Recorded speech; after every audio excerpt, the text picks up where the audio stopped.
Mendoza, qui est en France depuis une dizaine d'années et qui vient de Caracas.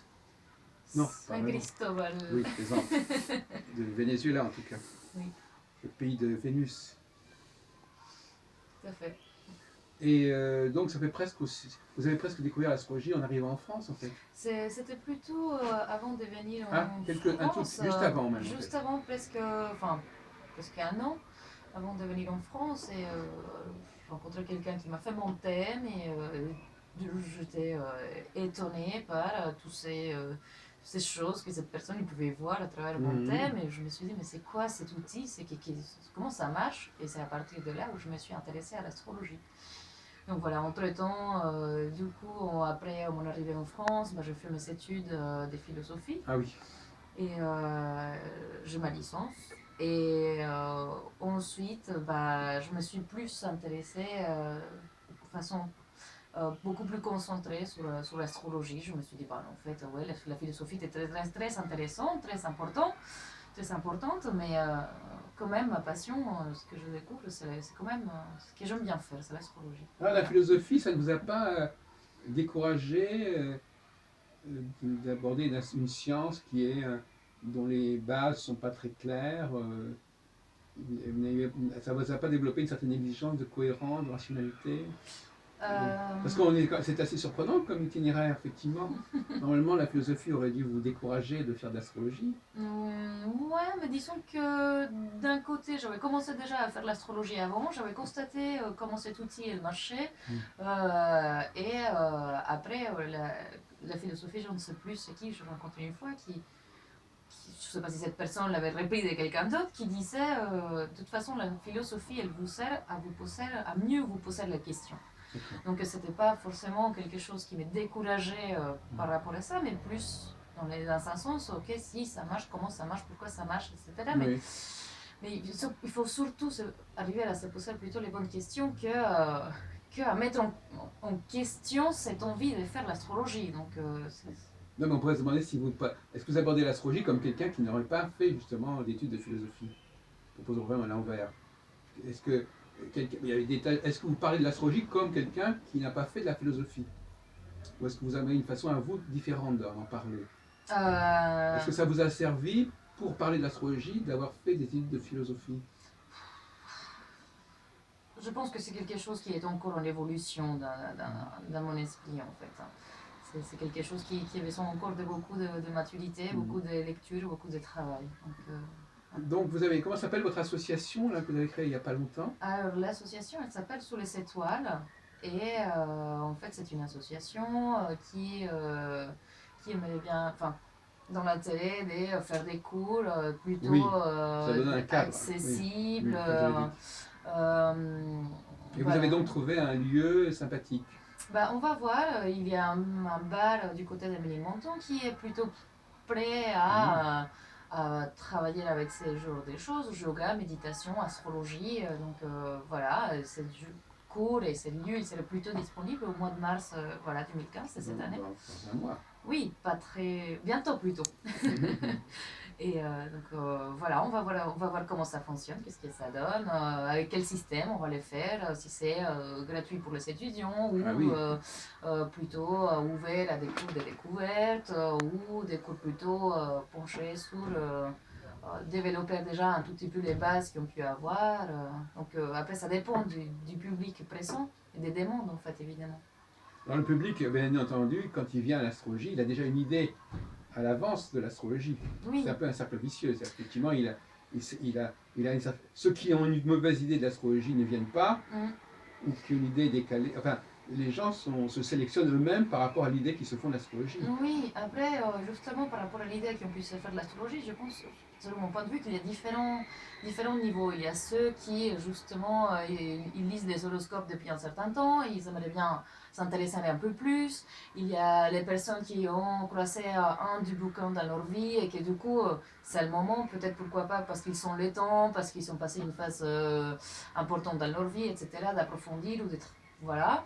Et sinon, il y a les personnes qui s'intéressent depuis un certain temps à quelque chose comme les outils de développement personnel. Donc, en fait, je pense qu'il y a différents registres, différents points à travers lesquels on peut s'intéresser à l'astrologie. Et justement, après, ça dépend de cette personne-là, dans quel groupe, enfin, dans quel un ou deux groupes qui ont pu diviser pour essayer Vous allez de devoir, vous travailler allez- vous allez là-dessus. devoir avoir plusieurs groupes, là, en fait. Ouais, c'est possible, après ça dépend. Sinon, faire partie des donneurs des groupes Alors, quelle individuels est aussi. l'astrologie Donc, que vous allez offrir aux gens qui viendront?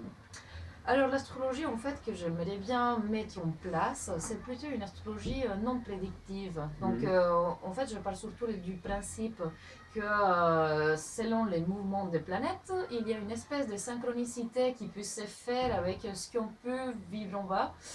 Ici, comme on dit, ce qu'il y a là-haut et ce qu'il y a en bas, c'est pareil, mais en fait c'est que cette énergie disponible on peut travailler avec à partir de notre libre arbitre. Donc, si on a envie, en fait, il y a tel transit de telle planète, telle opportunité, et si on les souhaite, on peut travailler avec ces influences-là, enfin, ces énergies-là qui sont disponibles, ou cette porte qui s'ouvre à un certain moment. Euh, voilà. Donc, Oui, c'est pas quelque chose de prédiction ni de création de que les astres ils vont vous dire ce que vous devez faire, ni qu'ils vont faire votre vie. Donc c'est plus quelque chose, voilà les possibilités qui vous sont offertes. Il vous reste quand même votre libre arbitre, votre décision, votre volonté, évidemment, pour faire ce que vous souhaitez. C'est moi une image enfin une image que j'ai dans la tête par oui. rapport à cette astrologie-là, c'est comme prendre un bateau. Donc c'est pas pareil de prendre un bateau au milieu d'une tempête que de prendre un bateau quand il fait Mhm. beau. Donc quoi qu'il en soit, il se peut évidemment que vous serviez de l'autre côté de, je sais pas, de l'océan, de la plage, etc. Après, il y a des moments en fait dans lesquels ça pourrait effectivement être un tout petit peu plus sympathique en fait. C'est pas pareil de prendre un petit bateau quand il fait beau, le soleil brille et il fait 25-30 degrés quoi. Donc, on peut choisir le bon moment pour faire certaines choses, par exemple. Oui, mais Ou alors, il faut vivre avec le moment tel qu'il se présente. Mais alors, les gens, alors la question qui se pose, c'est quand on ne fait pas d'astrologie, qu'est-ce qui fait la différence entre quelqu'un qui connaît l'astrologie et quelqu'un qui ne la connaît pas pour gérer sa vie? Parce que même la plupart des gens ne s'occupent pas d'astrologie pour vivre. Oui, parce que même moi, en fait, en tant qu'astrologue, si vous voulez, je fais enfin, je travaille évidemment avec les éphémérides, comme la plupart des astrologues. Sauf que, quoi qu'il en soit, qu'il ait des bons aspects ou des mauvais aspects, ce qui marque évidemment la différence, c'est la volonté de la personne et l'action que la personne a pu faire pour améliorer sa vie ou son cadre de vie. Donc, l'astrologie, en fait, c'est juste un outil accessoire au travail que la personne elle va faire pour s'en sortir ou pour voilà, améliorer sa situation, etc. Donc c'est pas quelque chose ni qui va déterminer quoi que ce Hmm. soit, ni qu'à partir de là, on va faire sa vie, mais c'est juste un outil justement qui peut servir à... Bah, voilà, c'est comme une petite épice qui donne un goût un peu plus Hmm. raffiné au plat. Quoi. Est-ce que vous pensez quelque part que vous pratiquez une forme de coaching en fin de compte? Parce que les coachs, parce que j'en ai parlé beaucoup ces derniers jours, et ce qui l'intéresse, c'est que les gens obtiennent ce qu'ils veulent en fin de compte, quelque part. Euh, je saurais pas trop vous répondre à Non, cette non, mais question.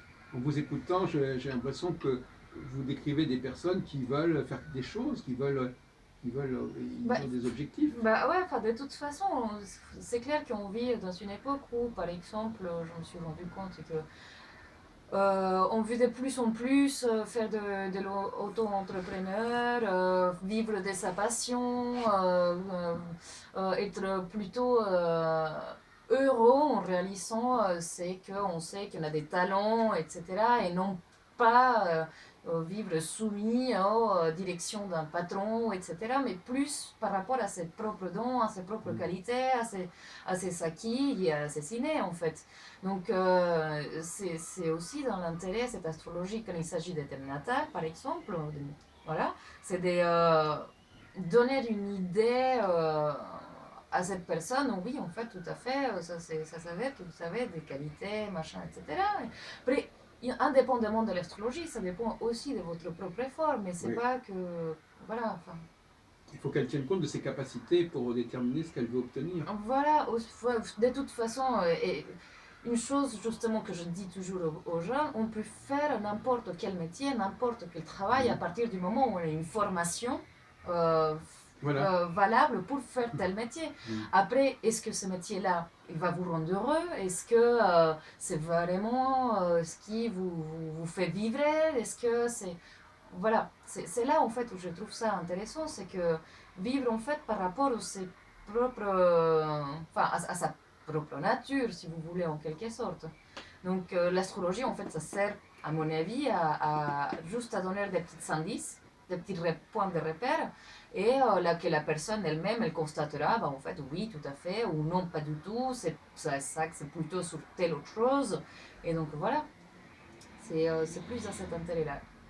Et alors, vous pensez que c'est comment dirais-je que on peut apprendre assez facilement l'astrologie, vous pensez qu'on peut apprendre à la pratiquer assez vite? Bah, je pense que... Ou est-ce qu'il faut du temps, comme Non, vous moi je dites? pense plutôt que... Déjà, c'est une science très complexe et très vaste. Mais pour un premier temps, pour un premier abord, et déjà réussir à maîtriser quelques outils de base, je pense de toute façon que il y a beaucoup enfin, il y a beaucoup qui s'axent sur les professeurs ou l'enseignant, de sa façon et sa méthode de transmettre l'astrologie. Parce que l'astrologie, en fin de compte, comme tous les métiers, comme toutes les sciences, ça peut être extrêmement compliqué à comprendre si on se met à parler des petits détails ou des points qui en réalité, bon, bah, ça relève plus d'un domaine beaucoup plus approfondi.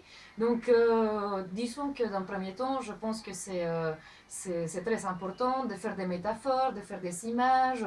En fait, ça dépend beaucoup aussi de comment, de comment on montre, comment on transmet euh, ça, en Est-ce fait. qu'on peut dire que pour vous, l'astrologie est un langage Ça, ouais, ça peut être...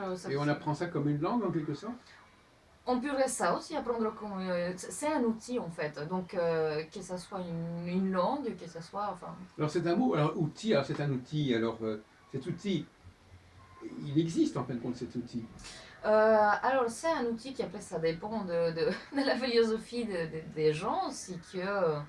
Si ils sont plutôt ouverts à tester pour voir si ça marche ou pas, parce qu'en fin de compte, c'est pas une question de croyance. C'est plus, à mes yeux, quelque chose de... On observe, on voit comment ils disent que l'astrologie, apparemment, il fonctionne, et bah, on va voir comment ça se passe, en fait. Donc, en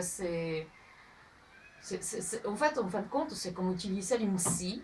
C'est comme avoir une scie. Si Oui. votre scie, vous l'utilisez pour vous gratter les dos, évidemment, vous allez vous faire mal, vous n'allez rien comprendre à comment ça marche cette scie. Et si cette scie, vous l'utilisez pour couper du bois et construire une maison, bah voilà, après, donc c'est comme la science, c'est comme la politique, c'est comme toutes les autres choses qui existent dans ce monde. Ça dépend de la personne, en fin de compte, comment il peut s'en servir de ces...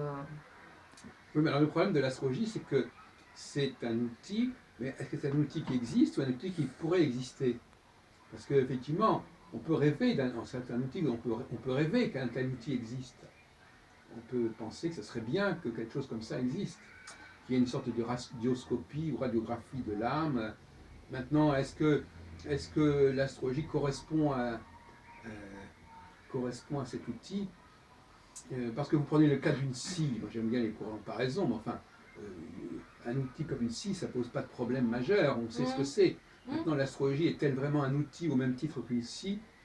C'est une question qu'on peut se poser quand même. Bah, c'est juste une métaphore, après, Oui, chaque mais chose non, mais dans je veux son dire qu'il y a des registre. choses qui ne sont pas du même ordre. Mm. La réalité de l'outil astrologique, elle est quand même beaucoup plus problématique que celle d'un marteau ou d'une chaise Oui, oui, oui, tout à fait. ou d'une brouette. Mm. Je veux dire, c'est. Euh, donc finalement, Moi, selon mon expérience, en tout cas, je constatais que c'est voilà, un outil qui voilà, est là. voilà, c'est Et ça, c'est ça, il existe. voilà, Il il existe. existe. Pour Voilà, moi, un cet outil outil qui est là. existe, et donc il y a pas forcément à le repenser, cet outil. Il faut simplement apprendre à l'utiliser. Bah, il faut apprendre à l'utiliser, il faut Voilà. apprendre Parce que justement, à... il y a beaucoup de gens qui pensent au contraire qu'il Oui. faut d'abord le reconsidérer, cet outil. Bah, en Avant fait, de l'utiliser, il faut déjà le voir jusqu'à quel point enfin, c'est quand même toute une pratique toute une ouais, histoire de l'astrologie c'est que française et notamment oui, oui, par contre, c'est c'est que je pense... de reconsidérer, de reformuler l'outil. C'est que je pense plutôt qu'il sait à reconsidérer dans l'astrologie, c'est plus une adaptation à comment les mondes, ou en tout cas certaines parties du monde, ils sont en train d'évoluer. Par exemple, justement, hier soir, je réfléchissais jusqu'à quel point une astrologie, l'astrologie telle qu'on la connaît, elle est, de façon générale, elle est capable de repenser ou de travailler la place comment une femme, par exemple, se positionne elle-même, euh, ou les autres, ils la positionnent en quelque sorte, ou l'identifient dans une société qui est après les années 60 ou 70, ou par exemple, comment l'astrologie, elle peut briser ou c'est évoluer, enfin c'est voir évoluer dans des cadres, comment sortir des cases, juste Mars c'est l'homme, Oui, Vénus c'est la voilà. Oui. femme, et du coup on parle que de relations homosexuelles, alors que l'astrologie c'est un outil pour tout le monde.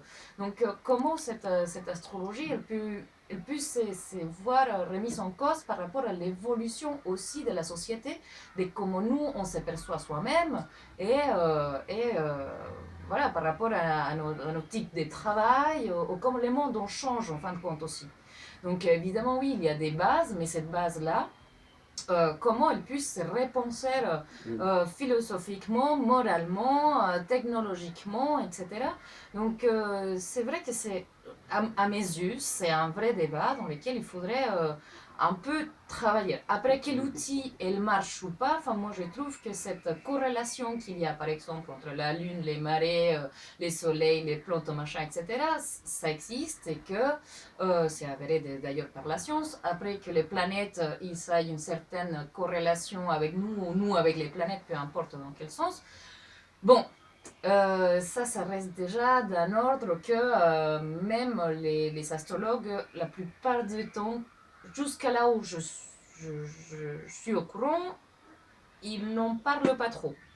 Mais en tout cas, ce qu'ils ont constaté, et moi je me rends compte de ça aussi, c'est que quand on fait une relation entre les astres, le mouvement des planètes, et un peu notre facilité ou nos difficultés à certains moments pour travailler certaines choses, je le vois. Donc après que ces outils-là, je pense qu'ils ont besoin justement d'une réadaptation au monde dans lequel on vit. Donc, mais que les outils soient là, bien évidemment, enfin, Oui, c'est mon point de vue. c'est-à-dire qu'en fin de compte, le langage est là, mais les mots, il faut leur donner parfois de nouvelles significations. En fait, Oui, oui, oui, tout à c'est le fait. rapport signifiant et signifié. Effectivement, Mm. les mots sont là, mais le contenu des mots est à revoir. Voilà, tout à fait. Oui, c'est ce que vous pensez. Alors Mm. qu'on peut penser au contraire que, bien sûr que ça c'est aussi un point, mais avant il faut déjà se demander si la structure elle-même est valable. Mm. Et pas seulement l'adapter ou l'ajuster, mais se demander, par exemple tout à l'heure je vous disais, question de savoir quelles sont les planètes qu'on utilise en astrologie, par exemple c'est une question qui est importante. Mhm. Euh, est-ce que est-ce qu'on peut multiplier le nombre de cycles, le nombre de facteurs à un moment donné où il y a une complexité qui est difficile à gérer, mais qui permet plus facilement d'expliquer après qu'avant. Quand vous avez quelque chose de très compliqué, ça permet de mieux comprendre ce qui se passe. Mais par contre, pour parler du futur, quand vous avez un truc trop compliqué, vous ne pouvez pas parler du futur parce que vous avez trop d'éléments qui viennent se Ouais, après, présenter. cette question du futur, justement, Oui, vous de dites que mon vous. point de vue, ça pose quand même un problème, cette Mhm. notion, justement, comme le quoi l'astrologie, c'est quelque chose pour prédire le futur. Euh, Certes, on connaît la position des planètes à tel moment, dans le futur, dans le passé, mais c'est à partir des coordonnées mathématiques, oui, données par la NASA, machin, etc. Dès là qu'une interprétation précise et exacte soit faite pour un futur, je trouve ça un peu problématique parce que justement, c'est ce que je vous disais depuis tout à l'heure, c'est la notion du libre arbitre aussi qui rentre en jeu, quoi. Donc, je ne, sais- je ne vois pas cette astrologie-là comme quelque... Enfin, l'astrologie que moi j'aimerais bien travailler, c'est pas quelque chose dans lequel on va savoir exactement ce qui va se passer. Enfin, il y a quand même une part de libre arbitre qui rentre là-dedans. Eh ben, Après, c'est une justement. astrologie mondiale, peut-être. Je ne connais pas du tout, par contre, l'astrologie mondiale. Donc, Mais justement, le libre arbitre permet de voir comment, parler d'un outil, ben justement, le libre arbitre va faire qu'on va utiliser les données futures de façon diverse. mm, Hein. Donc le problème reste posé de toute manière. Chacun peut, il ne faut pas caricaturer, n'est-ce pas, il ne faut pas caricaturer les choses. Parler de certaines choses qui peuvent se présenter, c'est pas forcément expliquer exactement ce qui va se passer. Il ne faut pas non plus passer dans la caricature. ouais, Donc effectivement, on pourrait, pour reprendre ce que vous dites, on peut imaginer qu'il y a des grandes lignes et oui, qu'après, les gens, ben, ils vivent cela de façon personnelle et avec oui, une certaine liberté. oui. Ça n'empêche pas de... Mais le vrai problème, c'est est-ce que l'astrologie a les outils actuellement pour faire des prévisions, quand bien même ces prévisions seraient très générales.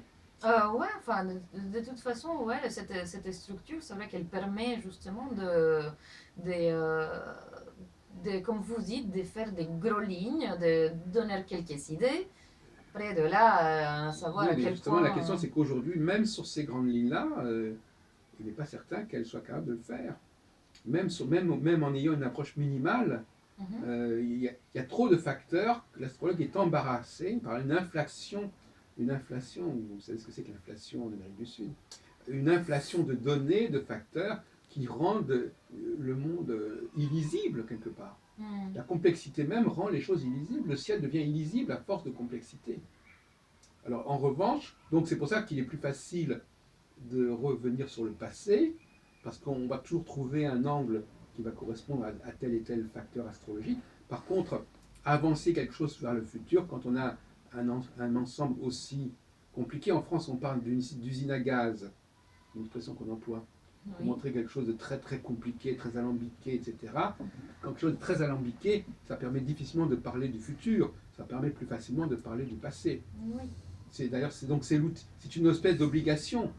C'est un outil qui est de. Alors par contre, ce que peut faire l'astrologue, c'est souvent de parler du présent, Mhm, parce que le présent, on va limiter le nombre de facteurs à considérer. oui. La révolution solaire ou même Mhm, voilà. Donc l'astrologue, il est relativement à l'aise. Et d'ailleurs, je pense que en réalité, c'est dans le présent que l'astrologue est le plus à l'aise, oui. parce que et c'est dans la consultation qu'il est le plus à l'aise. Mhm, Parce qu'il a son client en face de lui, tout à fait. qui sait ce qu'il a vécu, qui sait quels sont ses problèmes. On Oui, peut regarder quelques configurations sur le moment qui sont là. oui. On va pas avoir trop de choses à considérer, puisqu'on Mhm, va limiter dans le temps ce qu'on va regarder. oui. Et donc là, les conditions sont les plus propices. Oui, tout à fait. Après, cette question de regarder dans le passé, enfin, c'est intéressant de regarder dans le passé, de mon point de vue, dans le sens où voir de quelle façon ça a fonctionné, selon quel choix, et pour peut-être mieux comprendre ce qui se passe aujourd'hui et ce qui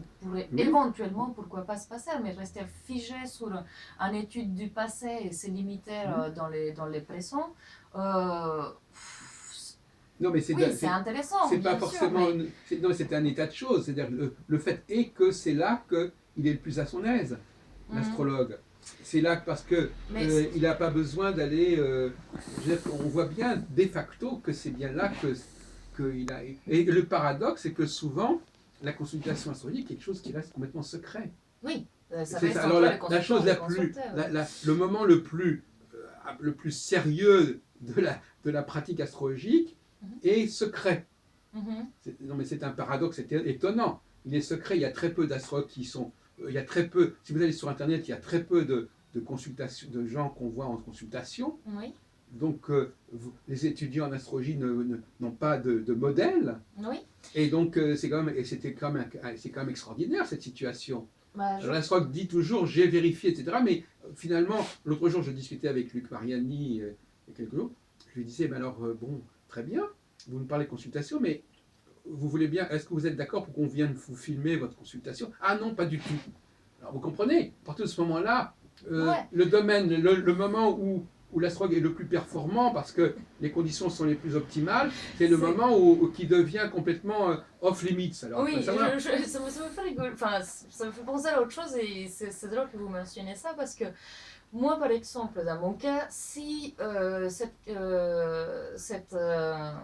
effacement de la scène de l'astrologue, justement dans les moments où il est le plus performant, moi, personnellement, parce que je donnais des petites cours à des amis, machin, etc., pour, voilà, des petites expériences, et moi, je leur ai toujours dit, de toute façon, vous pourrez venir à une de mes consultations tant que la personne que je consulte, elle est d'accord. C'est bien. Donc, à partir de ce moment-là, enfin, après, ça dépend des C'est là qu'il y a un astrologues, progrès quoi. à faire, parce qu'effectivement, pour l'instant, il y a un vrai problème à ce niveau-là depuis des décennies. Oui. Hein. Mais en fait, je pense que cette question, justement, qui se pose comme l'astrologue, on ne peut plus le voir en pleine action dans ce moment les plus forts, ces pics, bah, en fait, pour moi, ça relève juste d'une espèce de des manques de détails ou des finesses pour cibler que ce problème-là, en fait, la plupart du temps, c'est lié à une espèce de secret de confidentialité. C'est comme Oui, dire à un il y a médecin, l'argument de dire, ben oui, mais le client, ils veulent pas, etc. Alors qu'en réalité, souvent, ils sont d'accord, en fait, bah, ça ne gêne pas. voilà, Surtout si on parfait. les voit pas, on voit pas vraiment leur visage. Mhm. Et puis en plus, il y a un autre problème, c'est que dans la pratique de la consultation, il y a des élèves. Les élèves alors pourquoi est-ce que les élèves eux-mêmes, on leur montre pas des consultations Et astrologiques? justement, j'ai eu Parce que justement des justement, amis qui parce ont que assisté à des consultations. oui, non, mais Et donc là, vous avez raison. Mais malgré tout, je pense que quelque part, les élèves s'apercevraient que ce que le professeur a enseigné, c'est pas exactement la façon dont il travaille en réalité sur le terrain, et qu'en réalité, il met beaucoup d'autres facteurs, en jeu, oui, etc. tout Et à donc fait. finalement, que ce qu'ils apprennent, c'est peut-être pas vraiment utile à la consultation. Enfin, Je dirais pas utile à la consultation. Disons qu'en fait, je trouve, cette différence que j'arrive à saisir dans ce que vous dites, c'est qu'en fait, quand on donne des cours, on donne certaines bases, certains outils, certaines techniques. Alors que quand on est directement avec un consultant, il faut prendre en considération qu'on a en face de soi un être vivant, un être pensant, un être conscient. Donc, et du coup, forcément, c'est pas pareil quand on vous dit, quand on dit à un élève, bah écoutez, Mars en tel signe, machin, etc. Enfin, ça peut faire éventuellement telle ou telle configuration, ça peut donner peut-être ça. C'est une possibilité. Que quand vous parlez directement avec un consultant, dans lequel il faut prendre beaucoup plus de finesse et des subtilités dans comment vous travaillez avec cette personne-là. Donc vous ne pouvez pas lui dire n'importe quoi, n'importe comment. Vous êtes en contact avec quelqu'un de sensible et il faut savoir aussi que vous êtes responsable en quelque sorte évidemment de la façon dont vous vous exprimez face à lui pour qu'il ne prenne pas votre parole comme voilà, vous êtes Dieu et tout ce que vous dites c'est ce qui va m'arriver non plus. Donc en fait c'est bien ce que vous voulez dire par là attendez, parce que moi j'ai plusieurs angles d'approche. Parce que Oui. moi de toute façon, non, je crois aussi qu'il y a un autre souci, justement en vous écoutant, c'est que il faut quand même que le client comprenne un peu ce que fait l'astrologue. Tout à fait. Et ça, c'est pas toujours non plus le cas. Oui. Et Ce ça, n'est pas toujours le cas. Beaucoup d'astrologues traduisent, si vous voulez, Mhm. le thème, Oui. mais le client ne comprend pas réellement. Il Oui. comprend ce que l'astrologue dit, Oui. mais il ne comprend pas ce que l'astrologue fait. Oui. Si vous voulez. Donc c'est pas la même chose. Donc Oui. effectivement, donc l'astrologue a beaucoup de difficultés à s'expliquer sur la façon dont il va développer ce qu'il dit au client. Oui, après, donc pour ce point-là, je considère justement de là où ça relève l'importance aussi d'avoir une espèce d'entretien, entre guillemets, qui ne compte pas évidemment dans le temps des consultations, ça va faire rigoler beaucoup d'astrologues en plus, je le sens bien, dans lesquels on doit expliquer au consultant, c'est mon point de vue, c'est que les mots doit, voilà, bon, ça peut aussi prêter à... dans lesquels justement on explique au consultant dans quel monde, si vous voulez, il rentre en fait. Donc moi je suis plutôt partante pour travailler justement avec les thèmes en lui montrant à la personne, bah voilà, je travaille avec ces outils-là. C'est ce que je vais vous dire en fait, ça relève de tel ou tel domaine et j'aborde l'astrologie de quelle façon aussi. Parce Ce que je vais vous dire, ça va être exactement ce qui va vous arriver. Ce que je vous dis, c'est plus pour donner des idées. Ce que je vous dis, c'est pour prédire votre futur ou est-ce que c'est pour... pourquoi exactement? Donc, parce que, pourquoi je pense que c'est si important, cette chose-là, cette préambule, enfin, cette introduction à la consultation, c'est parce qu'on vit encore dans une époque dans laquelle l'astrologie, à mes yeux, est considérée comme quelque chose de totalement... c'est quelque chose qui relève de l'ordre de la magie, encore de la voyance. Enfin, je trouve que ils ne font pas, les consultants, exactement, ils ne savent pas vraiment donc, où il met ses pieds, les consultants, en fait. Et donc, ils confondent tous les métiers, tout ce qui relève du tarot, numérologie, astrologie, ésotérisme, voyance, etc. Et il ne sait pas du tout non plus de quelle façon l'astrologue, il aborde l'astrologie.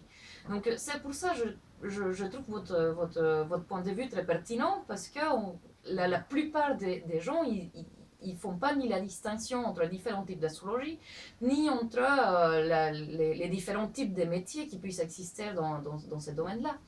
Donc, Oui, mais écoutez, donc, mon premier point, effectivement, là, il va y avoir donc, à partir de demain Parapsy, où il n'y aura pas beaucoup d'astrologues d'ailleurs, en fait, bon, il y a très peu d'astrologues à Parapsy, oui. c'est rarissime, il y a surtout des voyants, des tarologues, etc. Mais la question qui se pose, c'est de savoir en quoi réellement la pratique actuelle de l'astrologie se distingue des autres formes de divination. Oui. C'est une question qui aujourd'hui se pose réellement. Oui. Parce qu'en fin de compte, qu'est-ce que c'est? Si on voulait se faire un peu l'avocat du diable, on dirait que au fond l'astrologie, c'est une forme de divination comme une autre. On sort les éphémérides, on regarde comme ça les choses. C'est un tirage on ne demande pas à la personne de tirer les cartes, effectivement, qui est un problème, mais les cartes sont tirées d'elles-mêmes par son date de naissance. Et à partir de là, l'astrologue, il va dire des choses. Je crois qu'on en est arrivé à un point d'opacité, justement, où, au fond, la pratique astrologique ne se distingue pas radicalement dans l'esprit des gens de celle des clients. Et la complexité même du tirage fait penser à une sorte de test de Rorschach, une espèce de truc très compliqué, où l'astrologue va se pencher, et certains disent que, justement, cette complexité même du domaine astrologique va déclencher, à la limite, chez l'astrologue, des facultés paranormales, par le fait même de la complexité des choses. Quand l'esprit est confronté à quelque chose de très complexe, il passe sur un autre plan, à la limite, voyez-vous. Ouais, je ne saurais pas vraiment vous parler de cet aspect-là, mais par contre, ce que j'ai pu voir, c'est comment, justement, par exemple, c'est peut-être pas la bonne relation avec, mais par exemple, comment quelqu'un, un scientifique, confronté à une certaine complexité et difficulté, à un moment donné, trouver justement comment son système qu'il étudie, il fonctionne et il marche. Donc, c'est pas quelque chose, en tout cas, l'astrologie, c'est les astrologues qui ne font pas la voyance, uniquement les astrologues qui travaillent sur des coordonnées mathématiques, sur les mouvements des planètes. Justement, c'est vrai que c'est assez complexe, mais qui ne relève pas du domaine de la voyance. Ceux qui travaillent avec les deux ensemble, c'est déjà un autre professionnel de ce domaine-là de parler de ça. Mais vous savez, moi je distingue, parce que notre télévision maintenant, c'est la télévision de la subconscience. Il y a ce que les gens croient faire et ce que les gens font réellement. Donc effectivement, consciemment, l'astrologue a le sentiment, et c'est vrai aussi pour le tarologue jusqu'à un certain point, il a le sentiment d'obéir à des choses très précises, mais son subconscient agit à un autre niveau, et en réalité, c'est lui aussi qui s'exprime. Mais c'est la face cachée de... L'astrologue a sa propre face cachée, c'est-à-dire qu'effectivement, il fait une chose, mais il se passe autre chose dans sa tête quelque part, et le client, il reçoit l'ensemble de ce qui se passe. Donc là aussi, moi je crois que confronté à un outil qui est extrêmement complexe, parce que vous dites à juste titre que dans le domaine de la science, il y a des outils compliqués, mais là, il s'agit d'un outil qui vise à étudier une personne en particulier, donc c'est quand même encore plus spécifique. Voyez-vous? Moi, c'est justement ce que je trouve, c'est un système, justement, comme on pourrait trouver différents systèmes dans la science, on peut trouver dans chaque individu un système différent qui va se mettre en relation avec un système qui est le système aussi de l'astrologue. Et aussi, enfin, c'est pas pour faire des croyances ou des suppositions, mais enfin, j'ai quand même l'impression, depuis mon point de vue, encore une fois, parce qu'on a tous des points de vue différents dans la vie, euh, que les choses, quand ils arrivent, parfois elles arrivent pour quelque chose. Donc, je, je, j'ai le sentiment quand même que, comme chaque astrologue a son différentes façons de travailler, il y a différents consultants justement qui vont venir à écouter ce que cette personne-là il peut transmettre et de quelle façon cet astrologue-là il peut le transmettre. Oui. Donc les personnes qui vont aller voir un astrologue voyant, il y a plusieurs. Donc cette personne-là, de quelle façon elle a envie d'entendre X, Y chose. Pourquoi justement il est en relation avec cette personne-là, je ne sais rien. C'est juste que je pars plutôt d'un principe, voilà, il y a des choses qui nous arrivent dans la vie, on ne sait pas trop comment ni pourquoi, mais pourtant ça nous touche, certaines touches émotionnelles où ça nous déclenche certaines choses, pas forcément avec des personnes, mais aussi avec des choses, avec des moments, des circonstances dans la vie. Ça fait partie en fait du dynamisme de la vie tout simplement. Mais justement que en fait, c'est comme si chaque astrologue aurait aussi ces consultants qui ont besoin d'entendre X, Y chose de telle façon ou d'une autre. Donc, Oui, oui. Mais vous parlez tout à l'heure d'outils. Montre-moi ton outil et je te dirai qui tu es. Effectivement, si vous avez un outil qui est très compliqué, on voit bien qu'on ne pourra l'utiliser qu'en se mettant dans un état particulier. Voyez-vous ce que je veux dire? C'est ça. En fin de compte, l'outil détermine aussi le mode de fonctionnement du praticien. Si j'utilise un outil extrêmement simple, Oui. qui est bien clair, etc., bon, là, on n'imagine pas qu'on va passer dans un état particulier. Ouais. Mais quand un outil est très compliqué, la conclusion qu'on peut tenir, c'est qu'effectivement, cette complexité qui permet en effet, comme vous dites, d'accéder à la personne, c'est une complexité qui est de l'ordre qui relève de la parapsychologie à la limite. Non, en fait, moi, ce que je pense, c'est que de toute façon, avoir un outil qui permet d'avoir accès à certains critères d'une personne, ça ne peut pas être que compliqué au moment où on sait de toute façon que l'être humain, c'est un être vivant extrêmement complexe aussi, qui est appelé à évoluer en principe et qui justement ne saurait pas du tout être simple en fait, qui a des besoins physiques, qui a des besoins émotionnels, qui a une complexité intellectuelle, une complexité psychologique, sexuelle, etc. dans énormément de domaines. Votre petit travail là, c'est justement assez simple ça. Ce travail, les prévisions 2015, c'est bien par signe. Oui, donc là, on n'est pas du tout dans le travail de l'individualité. Non, en fait, c'est la première fois en 10 ans que je fais de l'astrologie que je me lance plutôt à faire des prévisions Mais générales. Dans l'esprit de beaucoup d'astrologues, c'est ça l'astrologie. Euh, Elle dit quelle est la famille zodiacale ou planétaire à laquelle une personne appartient. Il ne cherche les gens qui viennent à l'astrologie, et ça pose la question de la demande et de l'attente du client. Est-ce que le client attend réellement par l'astrologie, et à ce moment-là il n'a qu'à aller voir un psychanalyste ou un psychothérapeute, est-ce qu'il attend de l'astrologie qu'on étudie son individualité, ou au contraire qu'on détermine à quel groupe, à quelle famille psychologique il appartient? C'est pas du tout la même démarche. Non, c'est pas du tout la même démarche, la Ducienne. Donc beaucoup d'astrologues sont dans une espèce ils sont écartelés par rapport à ces deux images de l'astrologie et ces deux attentes de l'astrologie. Alors il y a deux choses déjà. D'un côté, quand on fait ce genre de travail, il faut savoir évidemment qu'en fait, déjà, toutes les personnes d'un synthème natal est composé de tous les zodiaques et de toutes les planètes. Quand on fait ce genre de travail, c'est très minimaliste, ça réduit énormément.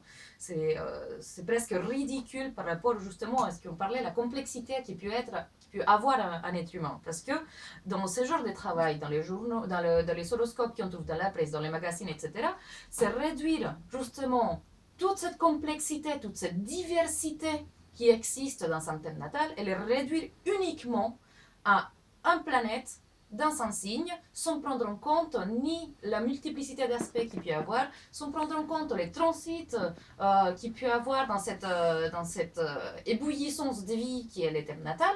Et on réduit tout ça juste à un signe solaire où le soleil se place. C'est quelque chose qui est un des points différents qui existent dans les domaines de l'astrologie. Donc, depuis mon point de vue, voilà, c'est ça. Vous avez des thèmes nataux, enfin des thèmes natals, vous avez des horoscopes, vous avez des prévisions mondiales. En fait, chaque domaine. Enfin, moi, c'est rigolo parce que récemment, justement, j'ai dit aux gens, enfin, les astrologues, il y a tellement d'astrologie, des types d'astrologie, des façons de voir l'astrologie, que c'est comme si vous demandez à un dermatologue de mesurer votre capacité visuelle et quel genre de formules de lunettes vous en avez besoin. Donc après, il faut savoir aussi qu'est-ce que vous attendez, et c'est pour ça, voilà, on revient au même.